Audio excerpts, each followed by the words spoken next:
कांग्रेस सांसद राहुल गांधी को सूरत जिला अदालत ने 2 साल की सजा का ऐलान किया। उनकी कथित मोदी सरनेम टिप्पणी को लेकर अदालत ने उनके खिलाफ एक आपराधिक मानहानि के मामले में राहुल गांधी को दोषी करार दिया है। बता दें कि 2019 के एक चुनावी रैली के दौरान मोदी सरनेम को लेकर की गई उनकी आपत्तिजनक टिप्पणी के खिलाफ बीजेपी के विधायक और पूर्व कैबिनेट मंत्री पूर्णेश मोदी ने राहुल गांधी पर मानहानि का दावा ठोका था। धारा 504 के तहत राहुल गांधी को 2 साल की सजा सुनाई गई है, लेकिन इस मामले में राहुल गांधी जेल नहीं जाएंगे। उन्हें इस मामले में जमानत भी मिल गई है। गौरतलब है कि राहुल गांधी इससे पहले 3 बार सूरत की कोर्ट में हाजिर हो चुके हैं। हालांकि राहुल गांधी ने कोर्ट के अंदर अपने बयान में कहा था कि वो खुद पर लगे आरोपों से इनकार करते हैं। राहुल गांधी ने कहा था कि उन्होंने चुनावी रैली में ऐसा कहा था कि ये उन्हें याद नहीं है। अब इस मामले में राहुल गांधी को 2 साल की सजा का ऐलान होते ही जमानत भी मिल गई है। इस मामले में सजा के खिलाफ अपील करने के लिए उन्हें 30 दिन का वक्त भी दिया गया है। राहुल गांधी के खिलाफ मानहानि केस में गुजरात की सूरत सेशंस कोर्ट ने फैसला सुनाया है।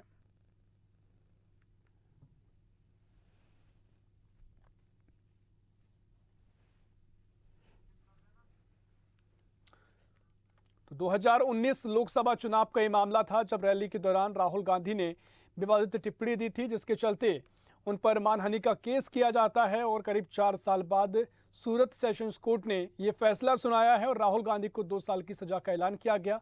हालांकि 10 मिनट के भीतर ही राहुल गांधी को जमानत मिल गई है।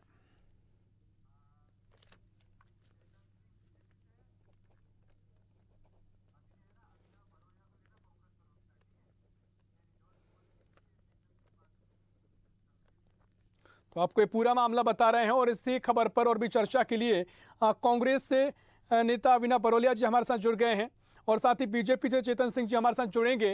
उनसे आगे बातचीत करेंगे। लेकिन अभिनव जी, आपका बहुत स्वागत है स्वदेश न्यूज में। धन्यवाद। बिल्कुल, ये मामला आप तक पहुंच गया होगा कि राहुल गांधी को जमानत तो मिल गई है, लेकिन 2 साल की सजा का ऐलान भी हुआ है। किस तरीके से कांग्रेस इस मामले को देख रही है?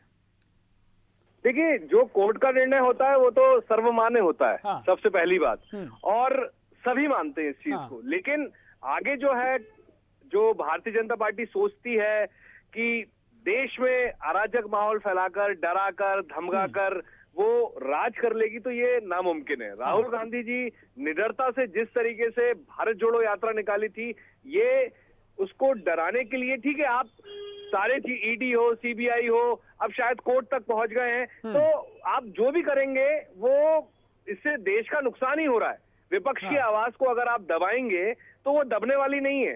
क्रांति आ रही है देश में, युवाओं की क्रांति आ रही है, बेरोजगारों की क्रांति आ रही है, महिलाओं की क्रांति आ रही है। सब जगह आप देखेंगे इस समय हाहाकार मचा हुआ है महंगाई से और हर चीज से देखेंगे आप। लेकिन ये अपने अडानी और उनके कुकर्मों को छुपाने के लिए कब तक बचाना चाहेंगे, ये देखना है। तो राहुल जी जैसे थे वैसे ही रहेंगे, लगातार आवाज उठा रहे हैं और आगे भी आवाज उठाते रहेंगे। निश्चित तौर पर आपके तमाम नेताओं ने भी ट्वीट किए हैं, कहा है कि डरेंगे नहीं और तमाम सवाल करते रहेंगे। बिल्कुल, डरने वाली बात है ही नहीं ना। आप कितना डराएंगे? आप जेल में डाल देंगे, जेल में जाने को तैयार है हमारे नेता।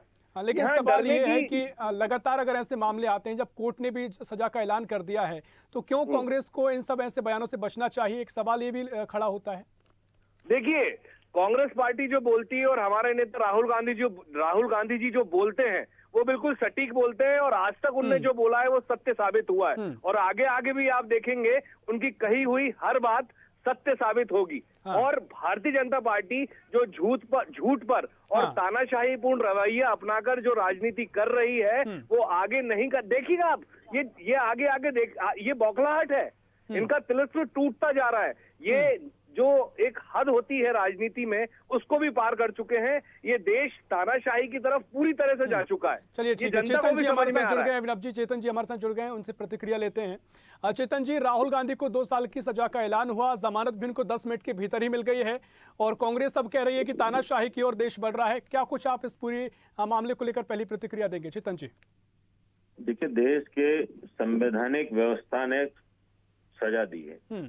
अब उसको लेकर भी अगर कांग्रेस को लगता है कि ये भारतीय जनता पार्टी के शासन का कुशासन है, मैं उस पर कोई टिक्का टिप्पणी नहीं करना चाहता हूं। जो लोग सुप्रीम कोर्ट का, हाई कोर्ट का, डिस्ट्रिक्ट कोर्ट का सम्मान नहीं कर सकते, जो संवैधानिक संस्थाओं का सम्मान नहीं कर, अरे इनसे क्या उम्मीद करते हो? जो अपने देश का सम्मान नहीं कर सकते, इनसे क्या उम्मीद करते हो आप भाई? ये इसी चाल चरित्र चेहरे के रहेंगे। और अभी तो छोटे छोटे मामलों ने कोर्ट ने सजा दी है। अभी तो नेशनल हेराल्ड का भी केस चल रहा है। कह रहे ना हम डरने वाले नहीं, हम झुकने वाले नहीं। अरे भैया, बढ़ने से कुछ नहीं होगा। दाढ़ी बढ़ गई, व्यक्तित्व नहीं बढ़ेगा, बुद्धि नहीं बढ़ेगी। आप आदमी को कुछ भी उपलब्ध करा दो, ज्ञान कहाँ से ला करके दोगे? तो बिल्कुल चेतन जी, कांग्रेस जो तानाशाही की बात कह रही है वो एक मामले को लेकर नहीं, तमाम मामलों को लेकर बोल रही है कि तमाम सवाल किए जाते हैं और तमाम एजेंसियों का दुरुपयोग करने के बाद ऐसी कार्रवाई होती है। हालांकि इस मामले में तो संविधान पीठ का ये फैसला कांग्रेस स्वीकार भी कर रही है।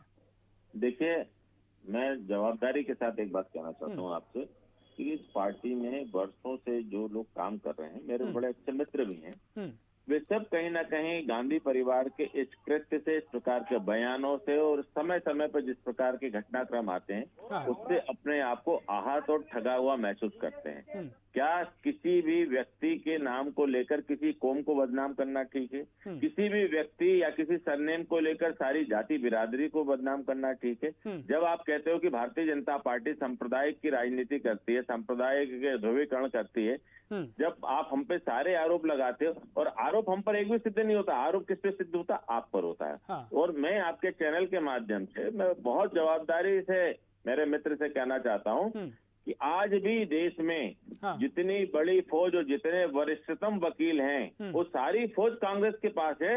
अगर हम संविधान के दायरे में काम नहीं कर रहे हैं, हम अराजकता फैला रहे हैं, तो सुप्रीम कोर्ट के दरवाजे खुले हुए क्यों नहीं जाते आप लोग? हमने आपके 1975 के आपातकाल को हमारे नेताओं ने जेल में जाकर के भुगता है। हम कहते हैं हमको आंदोलन करना था, करके दिखाया। आप चेतन जी, हाँ, आज ही आपने सुना होगा चंद्रचूड़ जी ने भी, हमारे जो सीजीआई हैं उन्होंने भी बोला है। आप समझिए सारी चीज। मैं आपसे यहाँ पे हम कोर्ट को वो नहीं, हम कोर्ट पे कोई आरोप नहीं लगा रहे हैं। हम एक जो व्यवस्था है जिसको आप लोग धराशायी करना चाहते हो उसमें आप ज्यादा दिन और सफल नहीं रह पाओगे, हमारा ये कहना है। जो ईडी है, सीबीआई है, इनका जो दुरुपयोग आप लोग कर रहे हो, जिस तरीके से अपने लोगों को आप बचाते हो, भाजपा के लोगों को आप बचा लेते हो।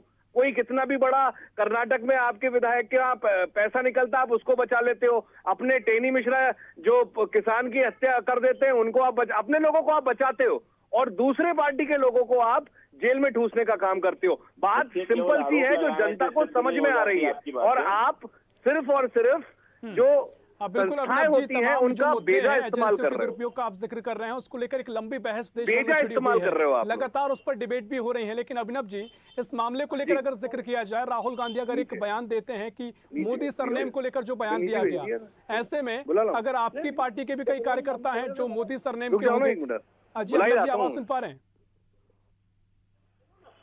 जी, तो आपकी पार्टी के भी कई कार्यकर्ता होंगे जो मोदी सरनेम के होंगे, तो ऐसे बयानों से क्या कांग्रेस को बचना चाहिए? देखिए, बयान देने पे क्या आप सजा कर देंगे क्या किसी को? इस देश में ऐसा होने लगा है क्या? मुझे इतना बताइए आप। ये देश अब ऐसे चलेगा कि हमारे खिलाफ बोलेगा जो तो हम उसको जेल में डाल देंगे, किसी भी इल्जाम में लपेट के हम जेल में डाल देंगे, कैसी भी कार्रवाई कर लेंगे? ऐसा होता है क्या? ये तानाशाही पिछले 8 साल से चल रही है, इसका विरोध नहीं करेंगे क्या? कोई भी नहीं डरेगा भैया। आने वाले समय में आपको उग्र विद्रोह देखने को मिलेगा, सड़कों पे विद्रोह देखने को मिल भी रहा है आपको। आप देखिए हर जगह विरोध प्रदर्शन इस सरकार की, तानाशाह सरकार के खिलाफ हो रहा है। जेलें कम पड़ जाएंगी भारतीय जनता पार्टी को, कितने लोग को जेल में डालेंगे आप? चलिए चेतन जी, आप प्रतिक्रिया आप डालिए राहुल गांधी जी को जेल में। ये तो देश को चाहते हैं कि देश में आग लगे, देश जले। क्यों? क्योंकि जब देश जलता है, लोग जलते हैं, तब कांग्रेस उस पर राजनीति की रोटियों की सिकाई करती है। ये मंसूबे कभी पूरे नहीं होंगे आपके। आपने अगर कांग्रेस का इतना सामर्थ्य है, कहाँ की आपने जेल भर दी कि जेल में जगह कम पड़ गई भाई? ईडी, बीडी, सीडी, आईबी, ये सब मतलब किसी का कोई औचित्य है ही नहीं। सुप्रीम कोर्ट का कोई औचित्य है नहीं, हाई कोर्ट का कोई औचित्य है ही नहीं। जो लोग जेल में जाते हैं, इनकी बेल पे जो सुनवाई होती है, आपके वकील क्या कर रहे हैं? मैंने अभी कहा ना कि देश के इस पे सफाई नहीं दी कि भारतीय जनता पार्टी के लोगों को आप क्यों बचाते हो? आपके नेताओं को आप जेल में नहीं ठूसते हो और दूसरों के पार्टी के नेताओं को आप जेल में ठूस देते हो। ठीक है चेतन जी, रिमोट से जी बिल्कुल चेतन जी, बात वही हो रही है। कहना चाहते हैं तो ये आपको कानून सबके लिए एक एक करके बात और ये कीजिए। आपकी सोच हो सकती है, लेकिन समझदारी इसी में है कि देश को संविधान से चलना है और उसको संविधान के अनुसार चलने दीजिए। देश की संवैधानिक व्यवस्थाओं को जिस प्रकार से आपने अंग भंग किया है, ये भारतीय जनता पार्टी के शासन में सम्मिलित नहीं है, न तो इस शासन में इस तरह का कोई प्रयास करता है, न करने वाले लोग सक्सेस होंगे।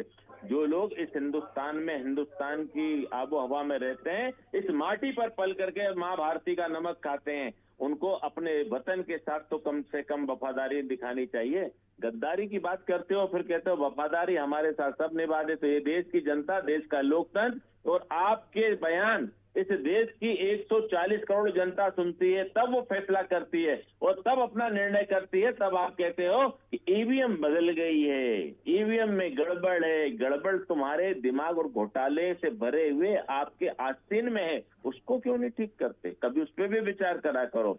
निश्चित तौर पर चेतन जी, तमाम बिल्कुल हम सब उसका स्वागत करते हैं। जी बिल्कुल, अब समय की कमी है। बहुत शुक्रिया आप दोनों मेहमानों का हमारे चर्चा में जुड़ने के लिए और चर्चा का हिस्सा बनने के लिए। तो इस मुद्दे को लेकर अब एक बहस छिड़ गई है और लगातार अब कांग्रेस बीजेपी पर हमलावर है और साथ ही तमाम मुद्दों को लेकर भी अब कांग्रेस इस मामले के सामने आने के बाद सवाल खड़े कर रही है। हालांकि इस मामले के बाद राहुल गांधी को जमानत मिल गई है और कोर्ट ने 2 साल का सजा सुनाई है।